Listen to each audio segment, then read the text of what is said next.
नमस्कार, मी स्नेहा. आपण पाहता NDTV मराठी. यशाचा कानमंत्र या आमच्या विशेष कार्यक्रमामध्ये आपलं स्वागत. मंडळी, शेतीत रासायनिक खतांचा वापर हल्ली मोठ्या प्रमाणावर वाढलेला आहे. त्या वापरण्याला काही मापच राहिलेलं नाही आहे आणि त्यामुळे रासायनिक खतं आणि कीटनाशक यामुळे जमिनीचं आरोग्य, जमिनीचा पोत, मृदा क्षमता ही सुद्धा आता धोक्यात आलेली आहे आणि माणसाचं आरोग्य सुद्धा त्याचबरोबर धोक्यात आलेलं आहे. शिवाय शेतीतला खर्च सुद्धा वाढलेला आहे. पण शेतीतला खर्चही कमी होईल आणि मृदेचं संरक्षण सुद्धा होईल, मातीची उत्पादकता सुद्धा अबाधित राहील आणि शेतीची उत्पादकता आहे, शेतीतनं घेतलं जाणारं उत्पन्न आहे ते सुद्धा चांगलं होईल, कायम राहील. त्याचबरोबर जमिनीचं आरोग्य आणखी टिकलं जाईल. सक्षम मार्ग यासाठी मिळवणं गरजेचं आहे आणि यावर काम होणं गरजेचं आहे आणि त्यामुळे नेमका हाच धागा पकडून सांगली जिल्ह्यातल्या पलूस तालुक्यातल्या आमणापूरच्या एका प्रगत शेतकऱ्यानं, प्रयोगशील शेतकऱ्यानं खत उद्योगामध्ये बराच काळ काम केलं, संशोधन केलं आणि एका BSc केमिस्ट्री पदवीधरानं ही किमया साधली. अंकुश पाटील असं या तरुणाचं नाव. तसंच अंकुश पाटील यांनी ही किमया शेतकऱ्यांसाठी शेती संशोधनाच्या माध्यमातून खुली केलेली आहे, साधलेली आहे आणि त्यामुळे याचा फायदा हजारो लाखो शेतकऱ्यांना होणार आहे आणि या शेतकऱ्यांचे लाखो रुपये पैसे जे खर्च होतात खतांसाठी आणि कीटनाशकांसाठी ते सुद्धा कमी होण्यास आता मदत झालेली आहे. तसंच त्यामुळेच आता घरगुती रासायनिक खत निर्मितीमधून लाखोंची बचत कशा प्रकारे करायची याचं तंत्र आपण आजच्या या यशाचा कानमंत्रच्या भागात जाणून घेणार आहोत आणि घरगुती रासायनिक खत निर्मितीचे जनक अंकुश पाटील यांच्याशी आपण संवाद साधणार आहोत. सर आपल्या NDTVच्या स्टुडिओत आलेले आहेत. अंकुश सर, आपलं स्वागत आमच्या स्टुडिओत. नमस्कार सर, हे जे तंत्र तुम्ही विकसित केलेलं आहे ते जाणून घ्यायच्या आधी मला हे तुमच्याकडनं जाणून घ्यायला आवडेल की रासायनिक शेती जी करतो आपण, ज्यात मोठ्या प्रमाणात खतं आणि कीटनाशकांचा वापर होतो, उत्पन्न वाढावं म्हणून सुद्धा काही आपण औषधं टाकतो, तर या रासायनिक शेतीमुळे नेमकं कसं काय नुकसान होतं आहे आणि त्याचा काय परिणाम होतो आहे? सर्वप्रथम NDTVचा मी आभार मानतो महाराष्ट्रातील सर्व शेतकऱ्यांच्या वतीनं, कारण हा शेतकऱ्यांसाठी तुम्ही कार्यक्रम घेतला आहे. हे बघा, आपण पाहतोय रासायनिक शेतीचा खतांचा अतिवापर झाल्यामुळं आपल्या जमिनीचा पोत कमी झालेला आहे आणि PM प्रणाम योजना म्हणून आहे. PM प्रणाम योजनेमध्ये काय आहे की रासायनिक खतांचा वापर कमी झाला पाहिजे असं त्या योजनेमध्ये आपलं केंद्र सरकार म्हणत आहे आणि त्याच्यासाठी 50% अनुदान सरकार याचा प्रसारासाठी आणि तुम्ही सेंद्रिय शेतीचा वापर करा यासाठी होत आहे. आणि रासायनिक ह्याच्यामुळं आपल्या जमिनीतली गांडूळ असतील, जीवाणू असतील, हे पूर्ण नष्ट झालेले आहेत आणि पहिली जे आपण 2 पोती रासायनिक खतामध्ये जे जमिनीमध्ये पीक येत होतं, आज 10 पोती टाकली तरी पण येणं झालं आणि याच्यामुळं आपल्याला काय झालंय, जमीन पूर्ण क्षारपड असेल की जमिनीचा हार्डनेसपणा खूप वाढलेला आहे. त्यामुळं आपल्याला सरकार, केंद्र सरकार सुद्धा याच्यावरती आपलं अवलंबित्व कमी करण्यासाठी योजना राबवत आहे, PM प्रणाम योजना म्हणून. नेमकं हे तंत्र काय, या तंत्राबद्दल आम्हाला जाणून घ्यायला आवडेल. हा बघा, झाडाला जे लागणार असतात ते 13 घटक लागतात. पहिले नत्र, स्फुरद, पालाश, त्याच्यानंतर कॅल्शियम, मॅग्नेशियम, गंधक, त्याच्यानंतर हे दुय्यम घटक आहेत आणि जे ferrous, zinc, copper, manganese, boron, molybdenum, cobalt हे सूक्ष्म घटक आहेत. हे 13 जे घटक आहेत आणि कार्बन, हायड्रोजन, ऑक्सिजन हे हवेतून, वातावरणातून वनस्पती घेतात. मग हे कसं आहे की आपण जादा वापर करतोय, मग हेच आपल्याला एवढी न देता आपल्याला जमिनीतला जीवाणूंचा काउंट ही कमी न झाला पाहिजे, ज्याच्यामध्ये कसं आहे पिकांना फक्त बूस्ट करण्याचं काम आहे. आता आपण तंत्रज्ञान बघतो, नॅनो टेक्नॉलॉजीकडे यायला लागलो आपण. मग हाच माझ्या डोक्यामध्ये आयडिया आली की आपण याचा कमी वापर करून हे होऊ शकते का, म्हणून मी सुरुवातीला आम्ही ह्याचं मग ह्या जगामध्ये आता कसं आहे की रिच फॉस्फरसचा जो सोर्स असेल वॉटर सोल्युबलचा, तो ह्या जगामध्ये फॉस्फरिक ॲसिड आहे आणि रिच पोटॅशचा सोर्स असणारं म्हणजे वॉटर सोल्युबल असणारं तो जो आहे तो पोटॅशियम हायड्रॉक्साईड आहे आणि ह्या दोन्हीचं कॉम्बिनेशन करून फॉस्फरस याच्यातून मिळेल आणि पोटॅशियम हायड्रॉक्साईडमधून पोटॅशियम मिळेल आणि युरियामधून आपल्याला नायट्रोजन मिळेल. म्हणून हे मी कॉम्बिनेशन करून याची यूट्यूबला व्हिडिओ टाकले आणि शेतकऱ्यांनी वापरले. याची ट्रिमंडस आज महाराष्ट्रातील 50,000 शेतकरी वापरत आहेत, हाच वापरत आहेत आणि खूप रिझल्ट येतात त्याचे. पण अंकुश सर मला एक सांगा, आता आपल्याकडे अजूनही पारंपरिक शेती करणारे खूप जण आहेत आणि धान्य किंवा कडधान्य किंवा भाजीपाला अशी पिकं घेणारे किंवा ऊस, गहू, मका अशा प्रकारची पिकं किंवा कोबी, फुलकोबी अशा प्रकारची भाजीपाला लावणारे सुद्धा भरपूर जण आहेत. आता या सगळ्या पिकांना कीड लागणं किंवा त्यांचं आणि त्याचबरोबर उत्पादन वाढवणं या दोन्ही बाजूंचा विचार शेतकऱ्याला करायला लागतोय. पण त्याच्यामुळे शेतकऱ्याला खतं सुद्धा वापरायला लागतात, तेही रासायनिक. पण या सगळ्यात मला एक सांगा की या सगळ्यात तुमच्या तंत्रज्ञानाचा कितपत वापर करता येतोय? 100% मॅडम. कारण बघा, आपण जिथे 1000 किलो, समजा आता कसं आहे, बेसल डोसमध्ये युरिया 50 किलोची बॅग येते, ती उसाला किती वापरतात? 4 वेळा 2-2-2-2 म्हणजे 8 पोती वापरतात, म्हणजे ते 400 किलो खत गेलं. DAPचे 7-8 बॅग गेल्या, म्हणजे असं जवळजवळ 1 एकरामध्ये 1000 किलोच्या आसपास खत जातं. परंतु आपल्या तंत्रज्ञानामध्ये हे टोटल फॉस्फरस, पोटॅश हा फक्त 25 ते 30 किलो जाणार आहे. आणि बघा एका साईडला, आणि याच्यामध्ये कसं आहे की बघा, आता DAP आपण घेतला, DAP ज्यावेळेस आपण घेतोय 18 + 46 तो किती येणार आहे? 64 येणार आहे. म्हणजे 100 किलो ज्यावेळेस घेतोय त्याच्यामध्ये 64 किलो P2O5 येतोय. आणि जर P जर घेतला तर फक्त 32च येणार आहे. हां, जर मॉलिक्युलर वेटनुसार जर घेतलं 32 किलो येणार आहे. मग याचा अर्थ 68 किलो हे जे आहे ते अनवॉन्टेड केमिकल्स आहेत. म्हणजे ज्यावेळेस 100 किलोमध्ये आणि 1000 किलोमध्ये 680 किलो अनवॉन्टेड केमिकल्स आहेत. आणि ज्यावेळेस हे जमिनीमध्ये टाकतोय 1-1 वर्ष 2-2 वर्ष तशीच राहत आहेत. मग हे जे आहेत हे डायरेक्ट आपण काय करतो की तंत्रज्ञानामध्ये, अंकुश पाटील तंत्रज्ञानामध्ये फिलर मटेरियल आहे, ते शुद्ध फिल्टर केलेलं ROचं पाणी आहे. क्षार सुद्धा त्याच्यामध्ये नाहीत. हां, त्याच्यामुळे अनवॉन्टेड केमिकल्स याच्यामध्ये काहीही नाही त्याच्यामध्ये. पण अंकुश सर, तुम्ही आता म्हणालात की तुम्ही ही जी खतं जी घरगुती पद्धतीने रासायनिक खतं तयार करतात त्यात तुम्ही ROचं पाणी वापरता, पण मग त्या पाण्याचा खर्च वेगळा नाहीये का? म्हणजे मला हे कुतूहलापोटी औत्सुक्यापोटी विचारायचं आहे की पाण्याचा खर्च पण त्यात आलाच की? म्हणजे हो, बरोबर आहे, बरोबर. बघा, पाण्याचा खर्च किती येतोय मॅडम? एक आता 20 लिटरचा जार 10 रुपये येतोय ग्रामीण भागामध्ये सुद्धा. त्यामुळे 100 लिटरला आमचा फक्त 50 रुपये खर्च आहे फक्त. एका साईडला इथं असेल, उसाला आमचा खताचा खर्च एकराला 30,000 रुपये आहे. द्राक्ष बागेला आमचा खर्च खताचा 70 ते 80,000 रुपये चालू आहे, 1 लाख रुपयेपर्यंत आहे. केळीवरती 80,000 90,000 रुपये खर्च करायला लागलेत. आणि आमच्या तंत्रज्ञानामध्ये हे सगळं पाण्याचा खर्च सगळा धरला तर 15 ते 20,000 खर्च आहे फक्त.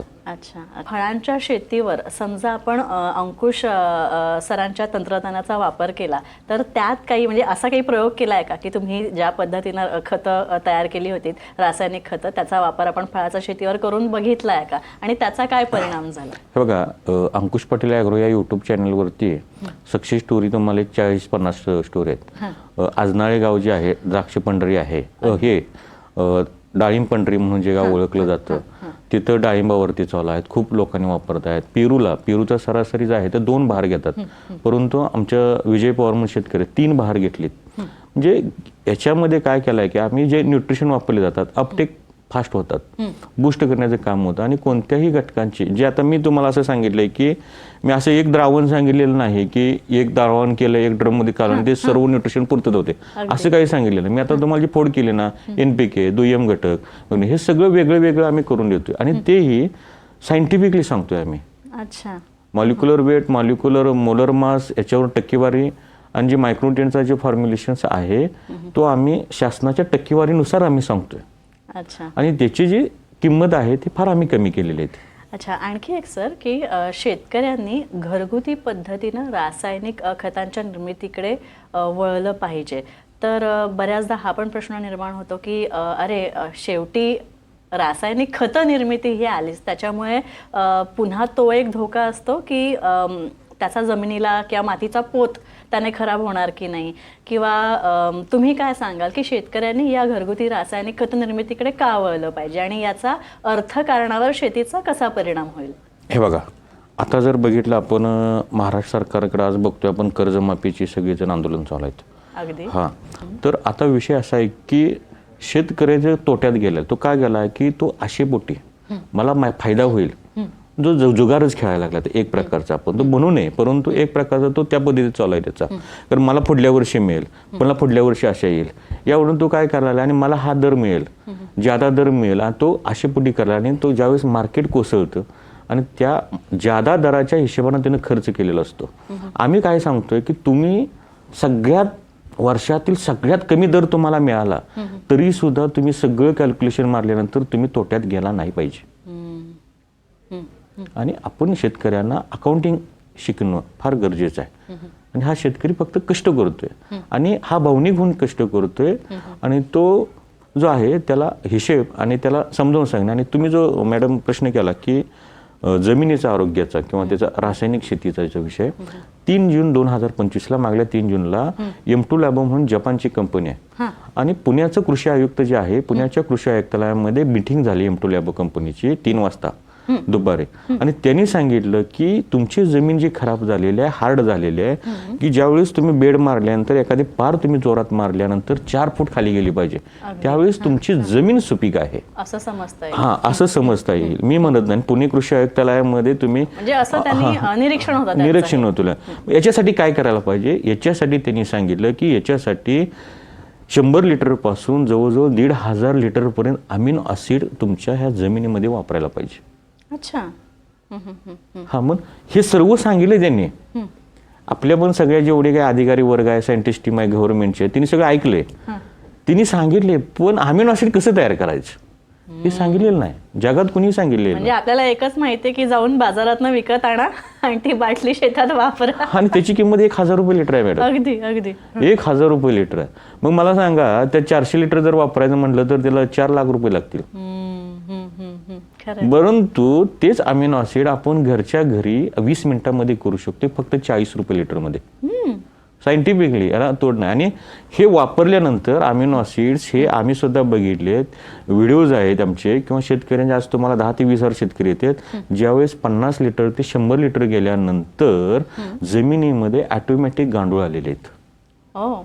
जे महाराष्ट्र शासन केंद्र सरकार जे शेतकऱ्यांना ट्रेनिंग देतं की गांडूळची द्या, सबसिडी देतात किंवा करतात, परंतु इथं गांडूळ खतं वापरा, गांडूळांचे बेड लावा, परंतु इथं हे काही न करता अमिनो ॲसिड हे जीवाणूंचं बॅक्टेरियाचं खाद्य आहे.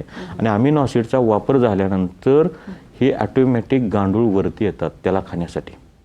आणि ज्या वेळेस गांडूळाला डोळे नाहीत, गांडूळाला नाक नाही, मी माझा त्याचा ऑर्गॅनिकमध्ये कमी अभ्यास आहे, परंतु ज्या वेळेस गांडूळ तिथं लोखंड जरी असेल ते जर खाल्लं तर त्याच्या शरीरामध्ये 154 प्रकारचे हार्मोन सिक्रेट्स होतात आणि त्याचं पाणी तयार होण्याचं. आज जो pH वाढलेला आहे, जमिनीचा जो सामो खराब झालेला आहे, तो सामो ज्यावेळेस ते माणूस 10 pH ची जरी माती खाल्ली तर त्याच्या विष्टे वाटीची माती पडेल, त्याचा pH हा 7 असेल. अच्छा. म्हणजे तुमच्या कोणतीही खतं तुमची जमिनीचा pH सामो व्यवस्थित करणार नाही, फक्त तो नॅचरली निसर्ग गांडूळच ते करतील. आणि अमिनो ॲसिडचा जास्त वापर झाल्यानंतर ते ऑटोमॅटिक गांडूळ आल्यानंतर त्याचा pH बॅलन्स सामोस करण्याचं काम होईल. आणि त्याची विष्ठा जी आहे ते जीवाणूंचं बॅक्टेरियांचं खाद्य आहे. हे वास्तव आहे की अजूनही मोठ्या प्रमाणात रासायनिक खतं वापरली जात आहेत आणि जमिनीच्या पोतावर त्याचा फार गंभीर परिणाम होतोय. कोल्हापूर सांगलीसारख्या जिल्ह्यांमध्ये अगदी मिठाचा थर शेत जमिनीवर आलेला अशा बातम्या सुद्धा आपण ऐकल्या होत्या, वाचल्या होत्या. तर मृदा संरक्षणासाठी आणि मृदेचा पोत, जमिनीचा पोत वाढवण्यासाठी आपण आणखी वेगळे काही संशोधन करत आहात का? हा, चांगला प्रश्न आहे तुमचा मॅडम. बघा, आमच्या जो सांगली कोल्हापूर हा जो बेल्ट आहे तो जो क्षारपड झालेला आहे अति पाण्यानं किंवा हे रासायनिक खतं वापरल्यामुळं, जसं तुम्ही आपण स्लॅब टाकतो त्याच्यामध्ये कसं सिमेंट वाळू वगैरे हे एकत्र केल्यानंतर, खडी केल्यानंतर पाणी मिळून कसं होतं, हार्डनेसपणा होतं, तसं ही खतं एवढी एकत्र होतात तेव्हा हार्डनेस होतो याच्यामध्ये. आणि ही किती आपण 50-60 वर्ष वापरत आलेलं आहे. मग याला बॉन्डिंग कोण तोडणार आहे? याला बॉन्डिंग हे गांडूळ तोडणार आहे. गांडुळानं जे जमिनीचे दिवस रात्र ते नांगरट होणार आहे, त्यामुळं ती जमीन अशी पोरॅसिटी वाढणार आहे, त्याच्यात हवा किती राहणार आहे, त्यामुळे जे साठले भुसभुशीत होईल आणि पाणी जे आहे ते साठून राहतं, त्याचा निचरा होईल. आणि दुसरा जे क्षाराचं विघटन करण्यासाठी कॅल्शियम पॉलिसल्फाईड, लाईम सल्फर हे जमिनीतलं क्षाराचं विघटन करतं आणि त्याच्यामध्ये चांगल्या प्रकारची पिकं वाढू शकतात. आणि आज लाईम सल्फरचं असेल किंवा कॅल्शियम पॉलिसल्फाईड ह्यालाच टेक्निकल नाव आहे. हे जर तुम्ही ॲमेझॉन, फ्लिपकार्ट किंवा ऑनलाईन मागायला तर 1200 रुपयापासून 3,000 रुपये लिटरपर्यंत आहे. आपण हे घरी फक्त 20 रुपये लिटरमध्ये तयार करू शकतो. अच्छा. खूप ट्रिमंडस रिझल्ट झालेले आहेत आमच्या ह्याच्यावरती. खूप शेतकऱ्यांची खूप शेतकरी कदाचित अज्ञानामुळे सुद्धा असेल, अरे असे हे घरगुती पद्धतीने तयार केलेलं रासायनिक खत आहे ना, मग वापरा. कारण आपल्याला ती सवय आहे आपल्या इकडच्या शेतकऱ्यांना की अगदी ट्रॉली भरून भरून त्या शेतात खतांच्या टाकल्या जातात किंवा अगदी कॅनचे कॅन कीटकनाशकांचे फवारले जातात पिकावर. तर ढीगभर की मुठभर याबद्दल तुमचं काय म्हणणं आहे, हे जरा सविस्तर पद्धतीने सांगा. बघा, आपल्याला ढेगभर नाही, चिमूटभरच आपल्याला खूप आहे. जास्तीत जास्त जे खताचा जो केमिकलचा अंश आहे तो आपला चिमूटभर जाणार आहे. आणि बाकी जे जाणार आहे ते शुद्ध आरओचं फिल्टरचं पाणी जाणार आहे. लक्षात घ्या मी जे सांगितले, कारण फिलर मटेरियल. आता समजा 60-20 खत आहे मार्केटमध्ये, 10 किलोची त्याची किंमत आहे, वॉटर सोल्युबलची किंमत आहे त्याची 10 किलोची 6,000 रुपये. आणि ते आपलं खत तयार होईल किती रुपयामध्ये? फक्त 700 रुपयामध्ये. आणि एका वेळेस आम्ही सोडायला किती सांगतो? ते 5 लिटर सांगतो. 5 लिटर सोडल्यानंतर ते फळाची साईज असेल, ऊसाची जाडी असेल, तुमची कोणतीही साईज मिळते त्या.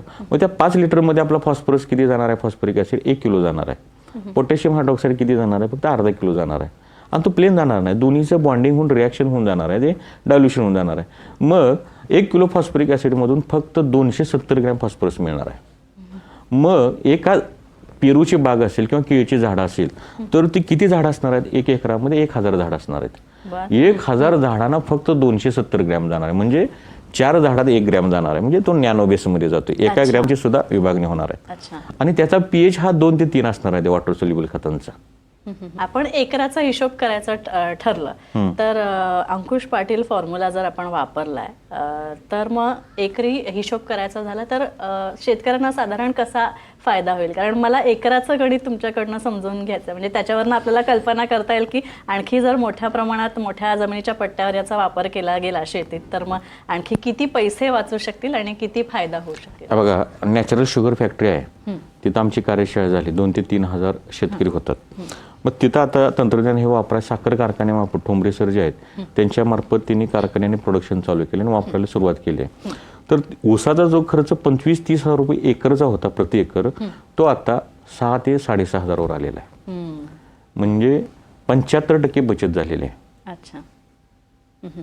म्हणजे 1 लाख रुपयाचा खर्च तुमचा फक्त 20 ते 25 हजार आलेला आहे. अच्छा अच्छा अच्छा अच्छा अच्छा अच्छा. पण मला एक सांगा, आता घरगुती पद्धतीने आपण जी खतं तयार करणार आहोत त्याच्यासाठी आपल्याला कच्चा माल काही प्रमाणात लागणारच आहे. तर मग तो आपण कसा उपलब्ध करून द्यायचा? खत दुकानामध्येच भेटतात. खत मायक्रोटेन बनवायचं खत दुकानामध्येच भेटतं. फॉस्फरिक ॲसिड खत दुकानामध्येच भेटतं.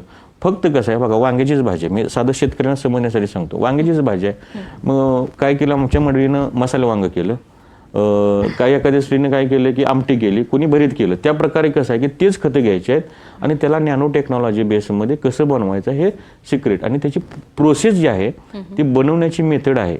जसं मी आता तुम्हाला भाजीचं उदाहरण दिलं, त्याच पद्धतीनं त्याची बनवण्याची प्रोसेस आहे, क्रम आहे, तो महत्त्वाचा आहे. अच्छा अच्छा अच्छा. पण आणखी एक मला सांगा की नैसर्गिक रासायनिक शेतीला नैसर्गिक पर्याय ही सक्षम नैसर्गिक शेती किंवा आपण म्हणतो की सेंद्रिय शेती ही चांगला पर्याय असू शकते का? 100%. परंतु आता सरकार पण आज घडीला नाही. कारण आज घडीला काय आहे की जमिनीमध्ये बॅक्टेरिया नाहीत, जमिनीमध्ये जीवाणू नाहीत. मग याच्यासाठीच आम्ही काय केलं की हे आपल्याला अमिनो ॲसिडचा जादा वापर करत आणि ह्याचा हा फक्त नॅनोबेसमध्ये पिकांना पुशअप करत तुम्ही जर एकदम जर कमी केले, पूर्ण बंद केली तर पर्याय ठरणार नाही. तुम्हाला 2 ते 3 वर्षामध्ये हे आपलं तंत्रज्ञान वापरल्यानंतर 2 ते 3 वर्षानंतर तुम्हाला 100% सेंद्रिय शेती, नैसर्गिक शेती पर्याय आहे. अच्छा अच्छा अच्छा.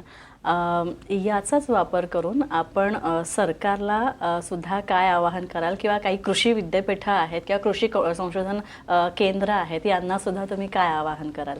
ही माती टिकली पाहिजे. कारण येणाऱ्या पिढीला जी आहे तर ही माती राहिली पाहिजे, पिकं येत राहिली पाहिजेत. मी सरकारला असं आवाहन करत जाईन, कारण ही जी योजना आहे ती आहे सरकारनं ज्या पद्धतीनं गांडूळ खत असतील, बियाणं जे असतील हे करतात त्याच पद्धतीने यांनी कृषी त्यांचं जे विभाग आहे, कृषी विभागाच्या जे काही त्यांची टीम आहे त्यांनी हे तंत्रज्ञानावरती अभ्यास करावा आणि स्वीकारून काय त्रुटी असतील तर त्यांनी ज्या पद्धतीनं बघा, सरकार तर शेतकऱ्यांचे पैसे वाचवण्यासाठी कटिबद्ध आहे. ज्या पद्धतीनं AI टेक्नॉलॉजी आहे, AI टेक्नॉलॉजी आज सरकार प्रत्येक ठिकाणी सांगत आहे, पण AI टेक्नॉलॉजीचा कोणत्याही विद्यापीठामध्ये ट्रायल झालेला नाही मॅडम. तरी सुद्धा शेकडो कोटी रुपये सरकार का करते? कारण सरकारचा उद्देश असा आहे की कुठेतरी शेतकऱ्यांचा खर्च कमी झाला पाहिजे. अगदी त्याच पद्धतीनं आमचं म्हणणं आहे की आम्ही हे तर जमीन वाचवण्यासाठी PM प्रणाम योजनेचं आम्ही काम करत आहे आणि त्यांनी याच्यावरती विचार करावा. आणि मायक्रोन्यूट्रियनचा जो फॉर्म्युला आहे तो आम्ही जे आहे ते हे कोणी ठरवून दिलं एवढ्या टक्केवारीमध्ये, फेरस 2% वापरायचं, झिंक 5% वापरायचं लिक्विडमध्ये.